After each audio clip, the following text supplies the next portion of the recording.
They called him Clark Rockefeller. To New York high society, he was mysterious, brilliant, and wealthy beyond imagination. A man with an old money pedigree, a private art collection, and a family name that opened every door. He walked in circles where money was power and secrets were currency. But here's the twist. None of it was real. He wasn't a Rockefeller. He wasn't even American. He was a nobody from a small German village, a con artist who spent decades weaving one of the boldest lies in modern history. This is not just the story of a fraud.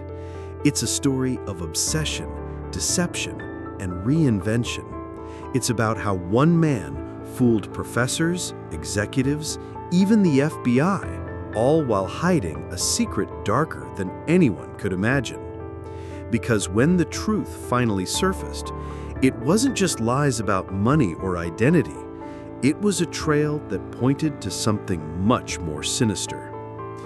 This is the unbelievable story of Christian Gerhartsreiter, the man the world knew as Clark Rockefeller. Christian was born in 1961 in a quiet Bavarian town. His father painted signs. His mother kept house. Their world was modest, safe, predictable. But to Christian, it felt unbearably small. He was fascinated by American television, the skyscrapers, the luxury cars, the glamorous lives of people who never seemed to worry about money. To him, America wasn't just a country, it was a stage, and one day he would play the leading role.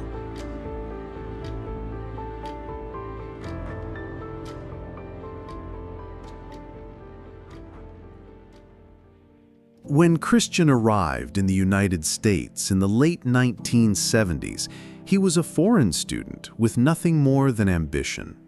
But almost immediately, he began experimenting with identity.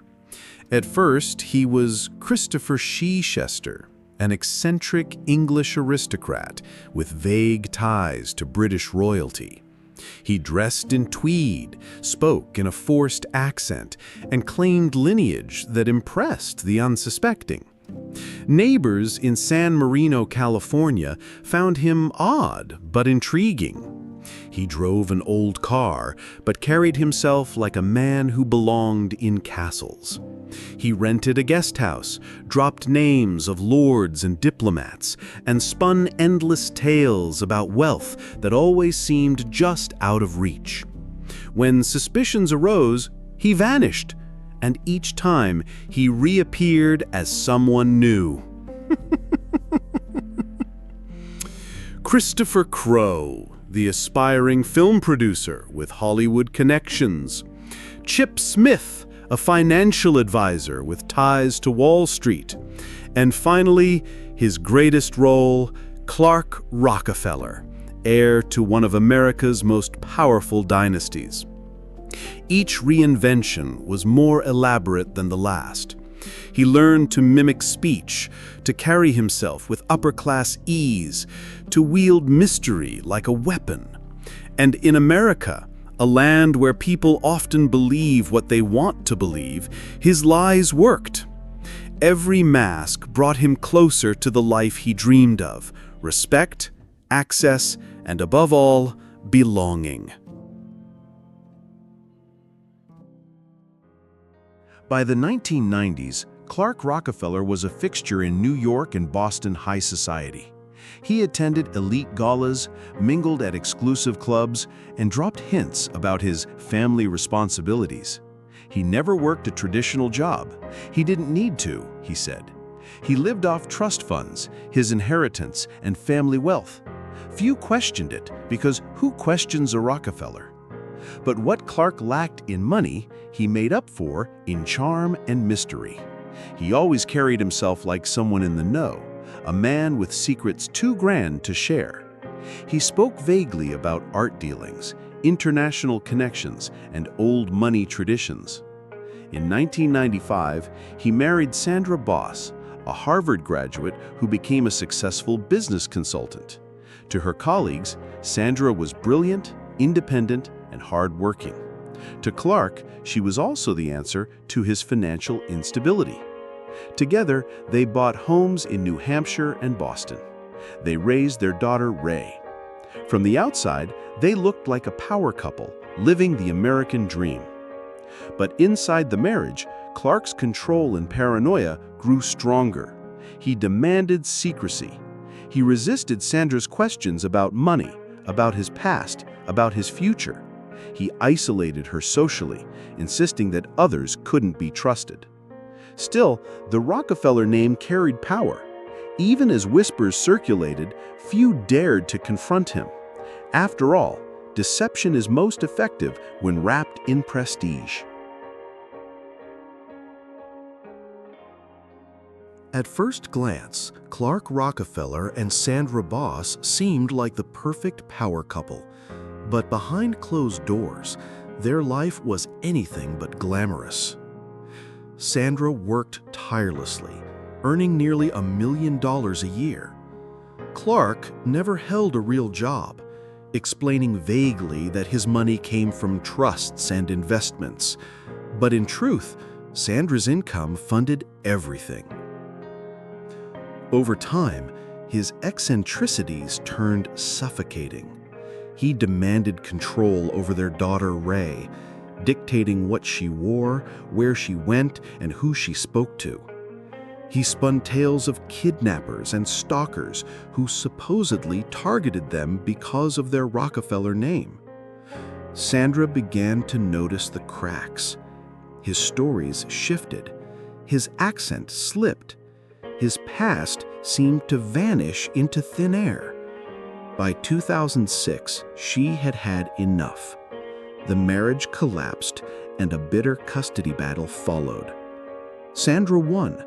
Clark was granted supervised visitation rights. But to him, losing his daughter wasn't an option. On a summer afternoon in 2008, during one of those supervised visits, Clark made his move. He shoved the social worker to the ground, grabbed Ray, and disappeared into the streets of Boston. For 6 tense days, America watched as the FBI hunted a man they believed to be a Rockefeller on the run. The manhunt ended in Baltimore, where agents stormed a guest house and arrested Clark without a fight. Ray was returned safely to Sandra. But now, investigators faced a bigger question. Who exactly was Clark Rockefeller? The deeper they dug, the stranger it became. There were no birth records, no verified family connections, no financial trails. The Rockefellers themselves confirmed he wasn't one of them. Piece by piece, the aliases unraveled. Christopher Crowe, Christopher Chichester, Chip Smith. Finally, the truth emerged. Christian Karl Gerhartsreiter, born in Bavaria in 1961, the son of a modest family, no wealth, no lineage, just a boy who dreamed of being someone else. And then, investigators made a chilling connection. One of those aliases, Christopher Chichester, was tied to a cold case from decades earlier, the unsolved disappearance of John and Linda Sohus.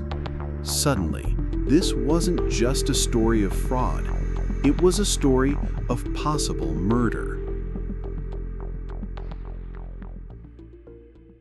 Back in 1985, when Christian lived as Christopher Chichester in San Marino, California, John and Linda Sohus vanished without a trace.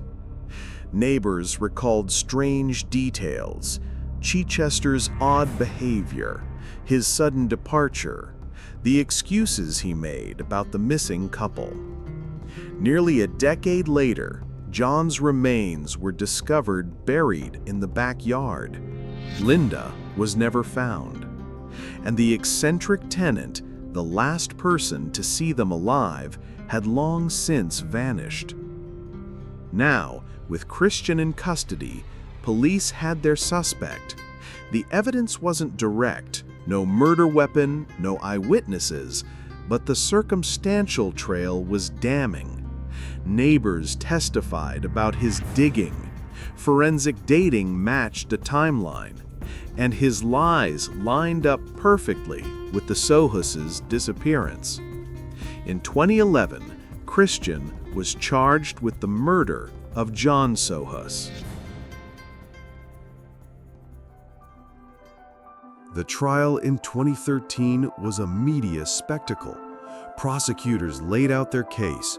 Christian killed John Sohus, buried his body, and spun lies to cover it up. The defense countered, pointing to the lack of direct evidence, but the jury saw through it. After weeks of testimony, the verdict was clear: guilty of first-degree murder. The sentence: 27 years to life in prison. The man who had lived 1,000 lies could no longer reinvent himself. His final role, prisoner, was one he couldn't escape. In interviews, Christian remained defiant, denying guilt, insisting he was misunderstood. But outside those prison walls, his story had already been written. A man who conned his way into the elite, only to be unmasked as a fraud and a killer. The story of Clark Rockefeller is more than a tale of lies. It's a reflection on how appearances can blind us, how confidence can disguise emptiness, and how ambition without limits can turn dangerous. For decades, Christian proved that identity can be a costume, worn convincingly enough to fool even the smartest among us. But in the end, lies collapse. And when they do, the fall is devastating. He wanted to be remembered as a Rockefeller, a man of power and prestige. Instead, he will be remembered as Christian Gerhartsreiter, a fraud, a kidnapper, and a convicted murderer. Now it's your turn. Do you see Christian Gerhartsreiter as just a con man who spiraled too far, or as a dangerous predator hiding behind charm? Could someone pull off the same deception today in the era of Google and social media?